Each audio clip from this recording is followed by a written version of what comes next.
Assalamualaikum warahmatullahi wabarakatuh. Deg-degan juga saya ini mau tutup. Bismillahirrahmanirrahim. Alhamdulillahirabbil alamin.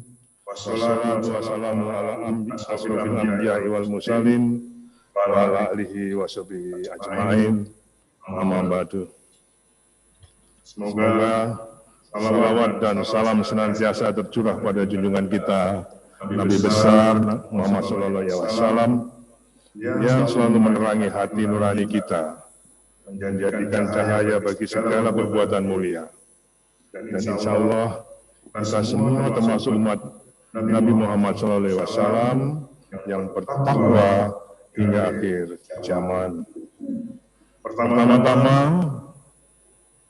saya ingin menyampaikan ucapan terima kasih dan apresiasi yang sebesar-besarnya kepada Badan Pembinaan Dakwah Islam, khususnya kepada generasi muda dan PUPR atas upaya dan inisiatifnya dalam menyelenggarakan kultum zuhur Ramadan secara rutin dalam rangka menyemarakan syiar Islam di bulan suci Ramadan 1442 Hijriah ini, yang juga dapat diakses melalui aplikasi Zoom dan YouTube, sehingga dapat diikuti secara langsung maupun virtual oleh seluruh pegawai Kementerian PUPR dimanapun berada. Selama lebih dari 40 tahun saya berkarya di Kementerian PU dan PUPR, rasanya baru kali ini generasi muda Kementerian menyelenggarakan program kultum zuhur Ramadan, dan baru kali ini saya berdiri di mimbar yang terhormat ini. Terima kasih dan sangat mengagumkan saya. Dengan antusiasme keluarga besar Kementerian PUPR yang hadir di sholat zuhur berjamaah dan mengikuti kultum, saya hampir sama pasti bukan yang baru, mohon maaf, dan saya kenal satu-satu sekarang. Saya bertambah yakin ke depan Kementerian PUPR akan semakin mempunyai SDM yang amanah, kredibel dalam menghadirkan diri untuk pembangunan infrastruktur di Indonesia. Pada kesempatan yang baik siang hari ini, memasuki hari-hari akhir Ramadan 1442 Hijriah, izinkan saya untuk mengingatkan kembali tentang pentingnya sebuah proses dalam mencapai tujuan. Islam dan puasa Ramadan mengajarkan bahwa semua hal terjadi melalui proses yang dapat kita lihat mulai dari peristiwa turunnya Al-Quran kepada Nabi Muhammad SAW yang berlangsung bertahap selama 23 tahun, sehingga utuh lengkap terdiri dari 30 juz, 114 surat, dan 6.234 ayat. Tidak diturunkan dalam satu kaligus, tapi bertahap selama 23 tahun. Terbentuknya bumi menurut literatur yang saya baca. Walaupun Allah mempunyai sifat maha kuasa yang bisa berbuat apa saja sesuka-sukanya, begitu beliau bilang kun, bukan berarti bumi terbentuk, tapi kun di sini diartikan sebagai mulainya proses pembentukan bumi yang menurut literatur dibentuk atau terbentuk terjadi selama 6 hari.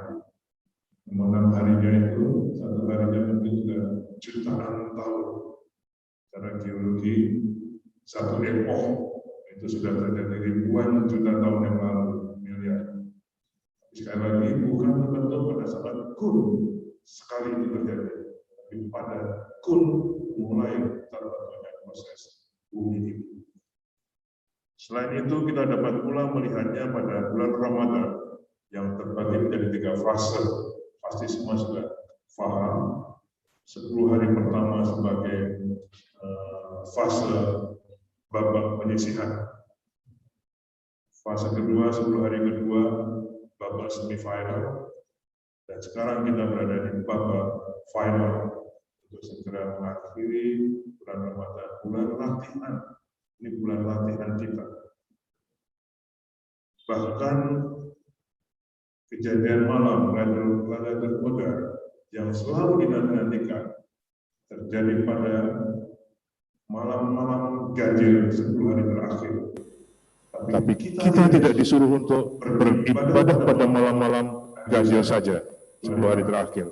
Kita disuruh untuk bersiap-siap sejak awal bulan Ramadan, bahkan sebelum bulan Ramadan tiba. Kita akan siap-siap untuk mendapatkan Lailatul Qadar itu. Semuanya tadi menunjukkan bahwa tidak ada hal yang instan terjadi. Semua harus melalui satu proses. Untuk itu saya ingin menyampaikan dalam kultum singkat siang hari ini 4 hal utama yang berkaitan dengan proses tadi, yaitu tentang sabar, kesabaran, keikhlasan, qanaah, dan istiqomah yang nantinya tuahnya akan dapat kita implementasi dengan sebagai insan ASN PUPR. Jadi puasa ini juga tidak hanya hablum minallah, dia harus mempunyai dampak pada hablum minanasnya. Ini yang ingin saya sampaikan, apa yang sudah kita lakukan selama sebulan ini, dampaknya sebagai insan ASN PUPR, telah namanya tuah Ramadan ini. Saudara-saudara sekalian yang sangat saya cintai dan banggakan, sifat pertama tentang sabaran. Substansi sabar ialah melakukan pengendalian diri di saat kita memiliki kemampuan seperti yang dituntunkan oleh ibadah puasa ini. Hal-hal yang selalu kita dengar dari para ustadz, para guru-guru kita, hal-hal yang halal diharamkan pada masa mulai fajar sampai dengan maghrib.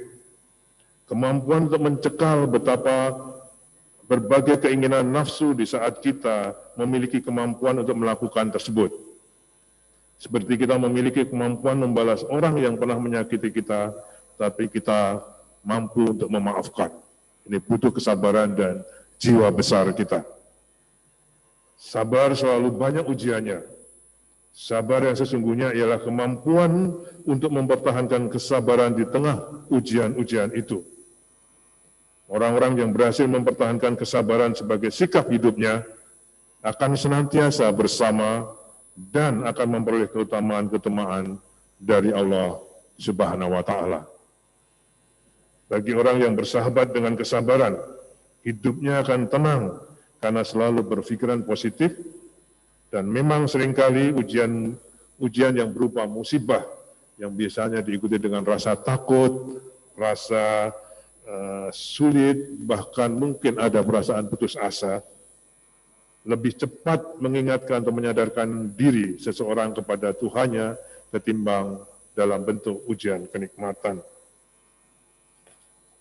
Orang-orang yang bersabar juga selalu dijanjikan keberuntungan oleh Allah Subhanahu wa Ta'ala. Seperti surat Al-Sajdah ayat 24, dan kami jadikan di antara mereka itu pemimpin-pemimpin yang memberi petunjuk dengan perintah kami ketika mereka sabar. Hal yang kedua yang menjadikan proses itu bisa terjadi adalah keikhlasan. Jika kesabaran sudah dicapai dan terus kita berusaha mempertahankannya, maka biasanya disusul satu kesadaran baru yang disebut dengan ikhlas. Ikhlas berarti kesungguhan dan ketulusan di dalam upaya mendekatkan diri sedekat-dekatnya kepada Allah Subhanahu wa Ta'ala.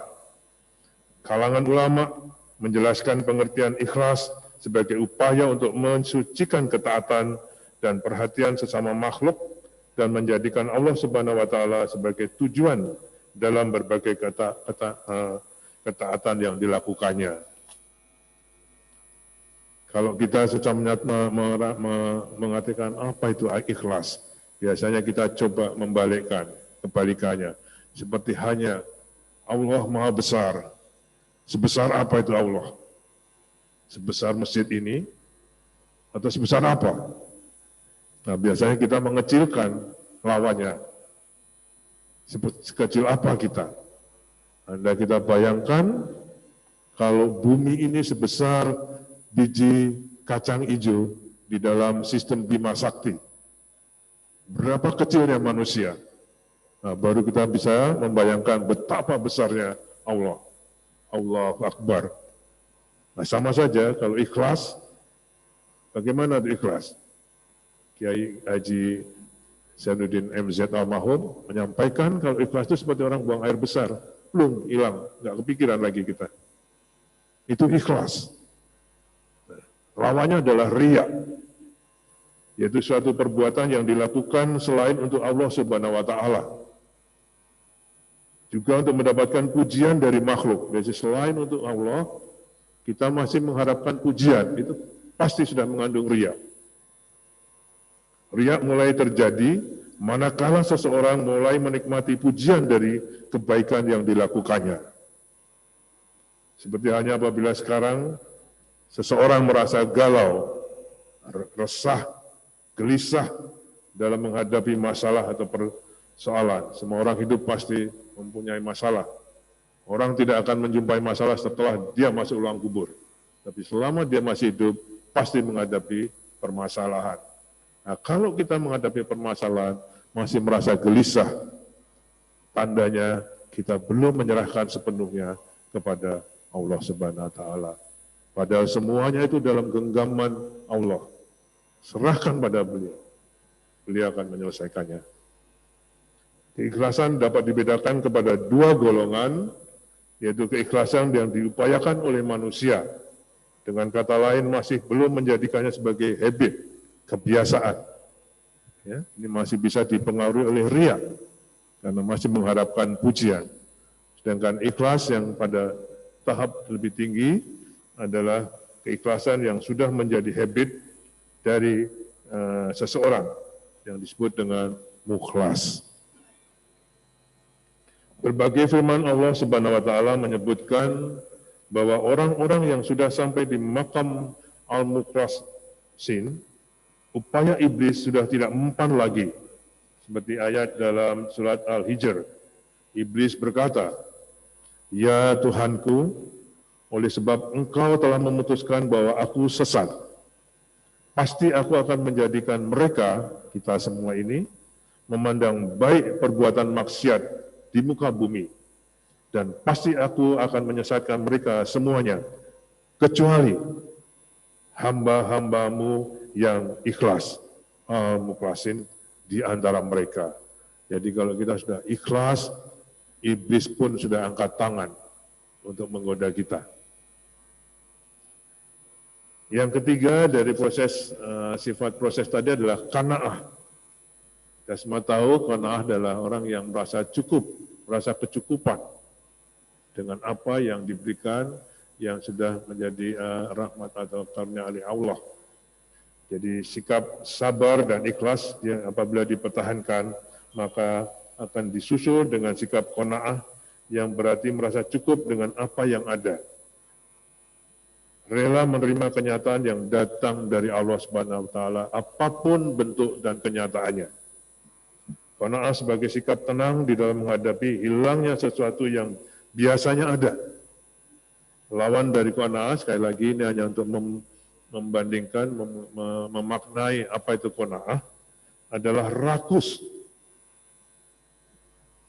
Yang disebutkan sebagai orang-orang yang tidak pernah merasa puas sebanyak apapun harta yang dimilikinya. Hanya penampilan wujudnya kelihatan mewah, tapi di dalam hati dan pikirannya betul-betul sangat miskin. Dalam hadis, Nabi Muhammad SAW bersabda, "Ridhoilah apa yang diberikan Allah kepadamu, niscaya kamu akan menjadi manusia yang paling kaya." Selain itu, di dalam kitab Zabur disebutkan pula bahwa orang yang qanaah adalah orang yang kaya walaupun ia dalam keadaan lapar. Jadi qanaah adalah orang-orang yang selalu merasa kecukupan. Kecukupan dalam arti yang positif. Okay? Karena ada lagi, nanti ada yang mengartikan plesetan-plesetannya kan pasti. Nah, cukup kalau ingin ini, cukup kalau ini, cukup ini. Tapi cukup orang pasti punya ukuran masing-masing. Sebagai ASN, kita juga mempunyai ukuran-ukuran kecukupan tersebut. Yang terakhir adalah istiqomah. Tantangan berikutnya, jika kita sudah mencapai tahap lebih utama dalam kehidupan kita, ialah bagaimana mempertahankan prestasi spiritual yang biasa disebut dengan istiqomah. Istiqomah secara bahasa berarti lurus dan konsisten. Istiqomah ini mencakup urusan agama dan dunia. Barang siapa diberi petunjuk mengetahui jalan lurus, Shiratal Mustaqim, di dunia, maka hal ini akan menjadi penyebab suksesnya dia melewati jalannya menuju akhirat. Saudara sekalian, dari 4 sifat tadi, sabar, ikhlas, qanaah, dan istiqomah, kita coba maknai tuahnya terhadap kita yang di dalam keluarga besar Kementerian PUPR sebagai insan-insan ASN PUPR. Pertama, di dalam membina dan mengembangkan kehidupan kita, baik sebagai keluarga maupun karier di Kementerian PUPR, kita harus senantiasa mengikuti proses dengan berbagai macam ujian dan tantangan yang menyertainya. Kesemuanya itu harus dapat diterima dengan sabar dan ridho, serta harus dimaknai sebagai karunia Allah Subhanahu wa Ta'ala yang sedang menyiapkan kita untuk menjadi lebih kuat, siap menghadapi tugas-tugas yang lebih besar. Sebagai contoh, ASN ditempatkan di mana saja, jangan remehkan itu. Itu pasti ada maksud Allah untuk menyiapkan kita semua tugas-tugas yang selanjutnya. Mohon maaf kalau saya belum menyampaikan contoh saya, bukan mau riak. 40 tahun saya bekerja lebih di PUPR. Bahkan mungkin disiapkan sejak saya sekolah. Karena saya sekolah di Palembang, SD SMP, kemudian di Papua, SMP SMA, dan di Surabaya, di Jogja. Kerja di PU di Semarang, orang-orang pada saat itu tahun 84 pengennya kerja di Jawa, saya pindah di Kupang. Ternyata di Kupang saya dapat kesempatan sekolah ke Amerika. Kalau saya tetap di Semarang, mungkin tidak sekolah ke Amerika. Ya. Pulang dari Amerika, saya masih ditempatkan di lahan gambut di Kalimantan Tengah. Ya. Kemudian dikirim ke Papua, ke Yahukimo, karena ada kelaparan di sana. Kemudian di Lapindo, di Kapuas saya 1,5 tahun. Jadi semua ternyata itu dipersiapkan. Ya. Siapa yang mengira 20 tahun yang lalu saya ditempatkan di Kapuas. Sekarang sebagai menteri, saya memimpin food estate di Kapuas, yang berarti saya sudah punya referensi di Kapuas. Jadi tolong dimanapun ditempatkan ASN, terima secara sabar, ridho, bahwa Allah sedang menyiapkan. Allah pasti mempunyai rencana-rencana bagi kita masing-masing yang kita tidak tahu. Allah Maha mengetahui. Contoh lain sabar. Nanti ada teman-teman yang satu angkatan, satu orangan, diangkat, dipromosi, kita harus ikut senang. Bukan malah, loh kok dia, kok bukan saya. Ya itu biasanya kan begitu. Saya merasa lebih bisa, kenapa dia yang diangkat? Kenapa bukan saya? Nah ini butuh kesabaran. Ya, ini perlu dilatih. Latihannya salah satunya Ramadan. Jadi semua ini harus pelatihan. Tidak ada yang tiba-tiba. Tidak ada yang kebetulan. Semua by design. Allah, the best programmer. Okay? Allah is the best programmer. Kalau orang Surabaya, baik, pinter, baik programmer, itu Allah. Ya, jadi mohon maaf. Yang kedua, insan PUPR harus dapat melaksanakan tugas dimanapun ditempatkan secara ikhlas, yang dimotivasi dari dalam diri sendiri untuk dapat memberikan kebisaannya, profesionalisme secara maksimum. Jangan pikirkan hasilnya kayak apa. Itu yang saya lakukan. Kerjakan apa yang ditugaskan secara maksimum. Hasilnya serahkan pada Allah. Tiap malam, habis sholat Isya, serahkan hasil kerja tiap hari itu pada Allah. Kita nggak tahu benar apa enggak. Oke? Yang penting kerjakan secara ikhlas. Jangan, wah ini harus jam 5 harus pulang, langsung pulang. Itu juga belum keikhlasan. Itu baru sampai di situ saja prosesnya. Tapi kalau dia sudah mencabar ikhlas, dia pasti, ini belum selesai. Ya, seperti hanya selalu saya juga contohkan, ada 2 tukang batu yang bikin sekolah. Yang satu ya dia cuma tukang batu, datang jam 8, jam 12 lautan, jam 1 mulai, jam 5 pulang. Yang satunya beda. Dia masih ingat ini, wah ini nanti anak saya sekolah di sini, ini.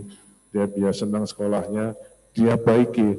Dia mempunyai hasil yang lebih baik di dunia maupun di mata Allah Subhanahu wa Ta'ala. Yang ketiga, sebagai aparatur sipil negara atau PUPR, kita sudah seharusnya mempunyai keyakinan akan qanaah. Seperti yang sudah disampaikan tadi, selalu merasa cukup terhadap apa yang kita dapatkan. Orang yang merasa kaya walaupun dalam keadaan kelaparan tadi. Sebagai ASN, kalau dilihat dari ukuran harta, pasti hampir dipastikan, kecuali anaknya orang kaya punya warisan. Ya, dia pasti kaya raya dari dulunya.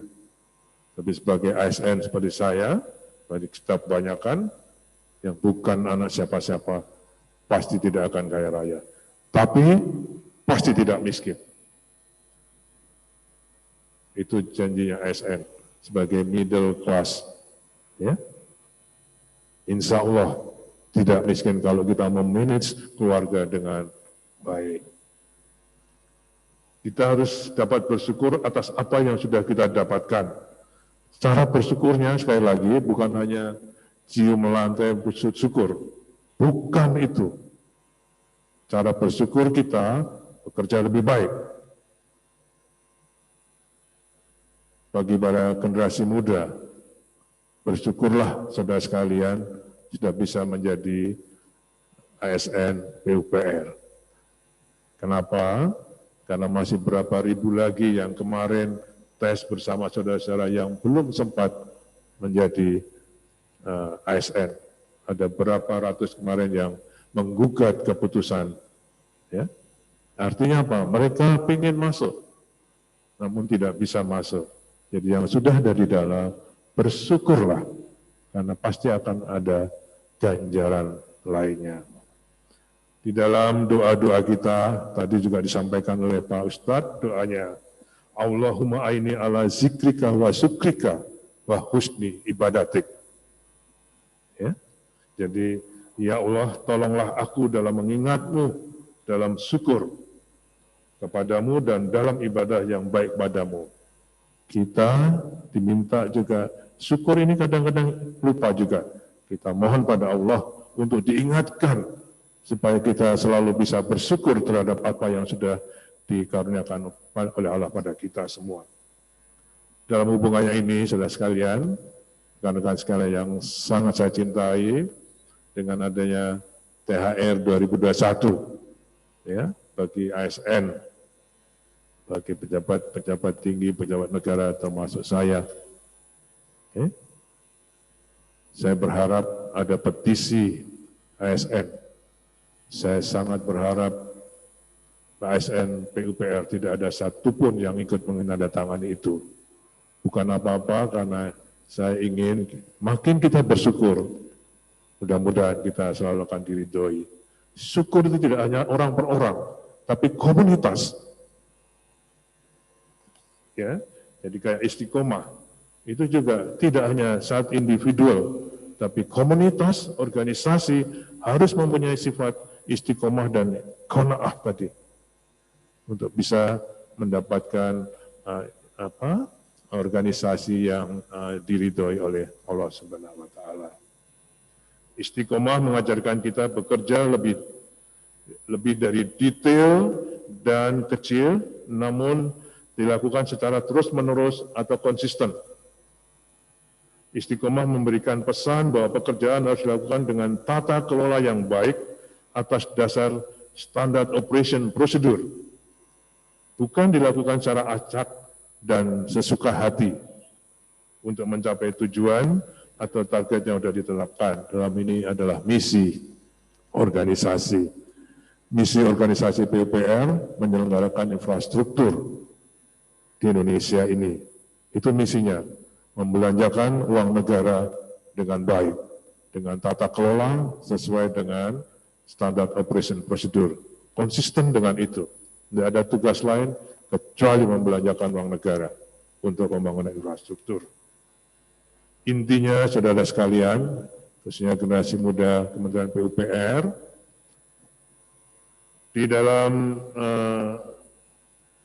tuah Ramadan ini, saya ingin mengingatkan kita semua, termasuk saya sendiri, untuk selalu melalui satu proses yang baik.